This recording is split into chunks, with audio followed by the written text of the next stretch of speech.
Pasara mo na yan!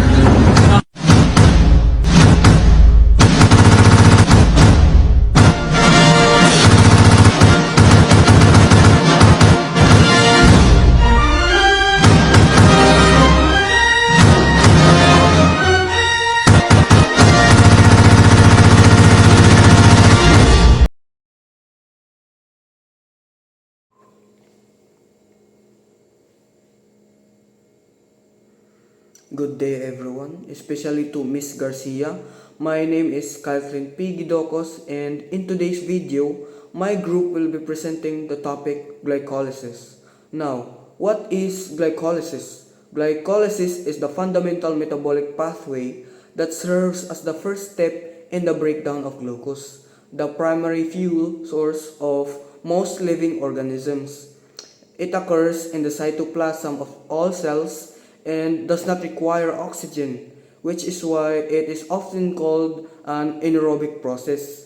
And in glycolysis, one molecule of glucose, a 6-carbon sugar, is enzymatically broken down into two molecules of pyruvate, a 3-carbon compound.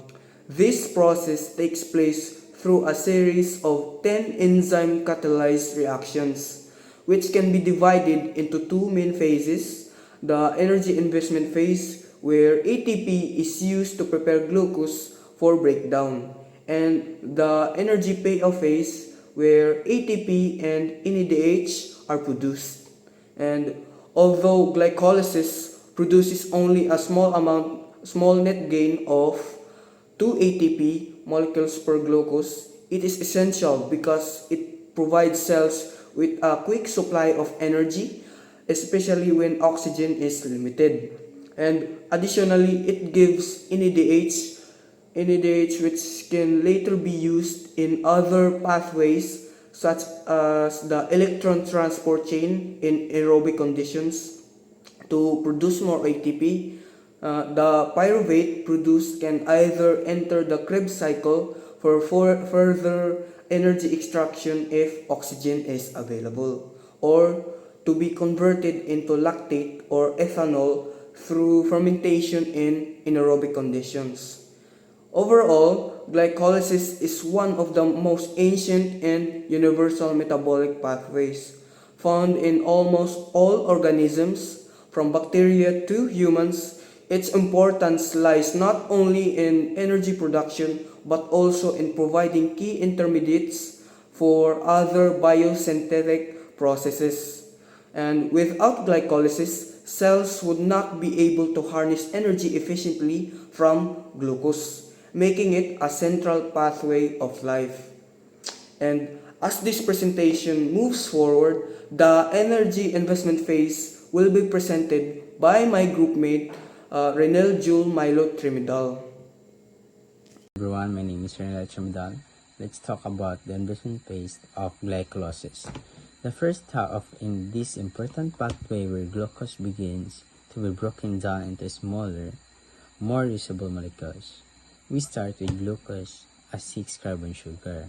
So, enzyme called hexanase uses one ATP molecule to add phosphate group to glucose. This forms glucose 6-phosphate, which is now trapped inside the cell and ready for the next reaction, and it is irreversible. Another enzyme called phosphoglucose isomerase rearrange that glucose 6-phosphate into a slightly different form known as fructose 6-phosphate. In the third step, the enzyme phosphofructokinase 1 or PFK1 adds another phosphate group using a second ATP molecule. This creates fructose 1,6-biphosphate. This irreversible step commits the cell to glycolysis. In the fourth step, the enzyme called aldolase splits the 6-carbon fructose 1,6-biphosphate into two 3-carbon molecules, dehydroxyacetone phosphate or DHAP and glyceraldehyde 3-phosphate or G3P. In the fifth step, triphosphate isomerase converts DHAP into another G3P, presenting two G3P molecules and using two ATPs by the end of investment phase. Glucose has been metabolized into two glyceraldehyde 3-phosphates and two ATPs has been consumed. And the next 5 steps of glycolysis is the energy payoff of energy production phase, which will be presented by Mark Sedentario, guys. So, Now that we've finished the investment phase, let's move on to the payoff phase of glycolysis, where the cell finally earns back energy.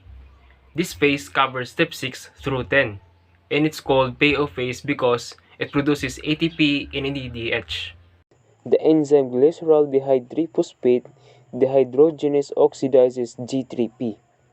During this reaction, NAD plus is reduced to NADH, and high-energy compound called 1,3-bisphosphoglycerate is formed.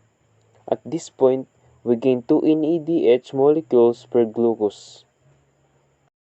In step 7, the enzyme phosphoglycerate kinase transfers a phosphate group from 1,3-bisphosphoglycerate to ADP, forming ATP and 3-phosphoglycerate, and since there are 2 molecules going through this step, the cell produces 2 ATP molecules here. Next, in step 8, the enzyme phosphoglycerate mutase rearranges the molecule, turning 3-phosphoglycerate into 2-phosphoglycerate.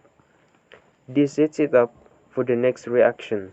In step 9, the enzyme enolase removes a water molecule, creating phosphoenol pyruvate, a very high energy compound.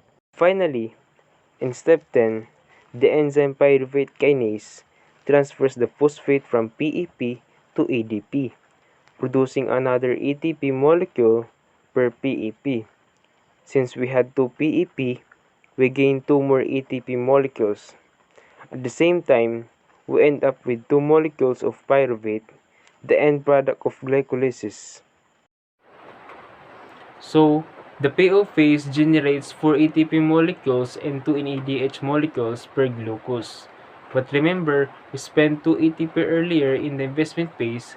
That means the net gain from glycolysis is 2 ATP, 2 NADH, and 2 pyruvate molecules. At the end of glycolysis, one glucose molecule has been broken down into 2 pyruvate molecules, which are the K-products that can continue into either the Krebs cycle or fermentation. Along the way, the process also produced 2 NADH molecules, which carry high energy electrons, and a total of 4 ATP molecules.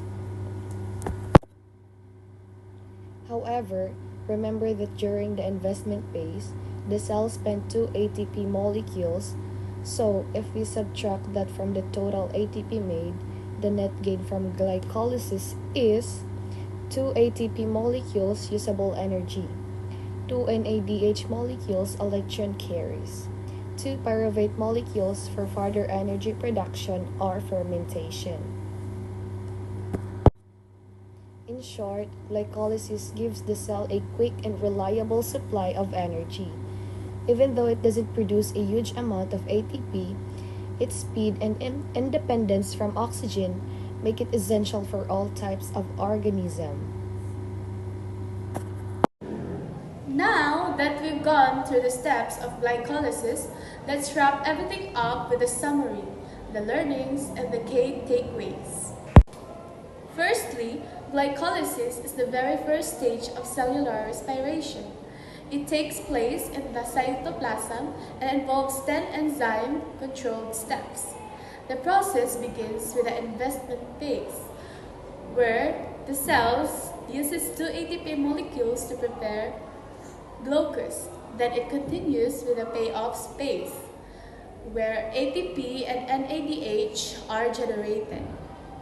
In the end, one glucose molecule is broken down into 2 molecules of pyruvate, which can either enter the Krebs cycle if oxygen is available, or undergo fermentation if oxygen is absent. And from this, we learn that glycolysis is an anaerobic process, which means it can occur even without oxygen. It is a universal pathway found in almost all forms of life. We also see how key enzymes, especially phosphofructokinase, play a vital role in regulating the process. Another important point is that glycolysis may not produce a huge amount of ATP compared to later stages, but it provides quick energy and important intermediates for other metabolic activities. In short, glycolysis is not just the beginning of energy production. It is also a survival mechanism that ensures a life can continue in different environments.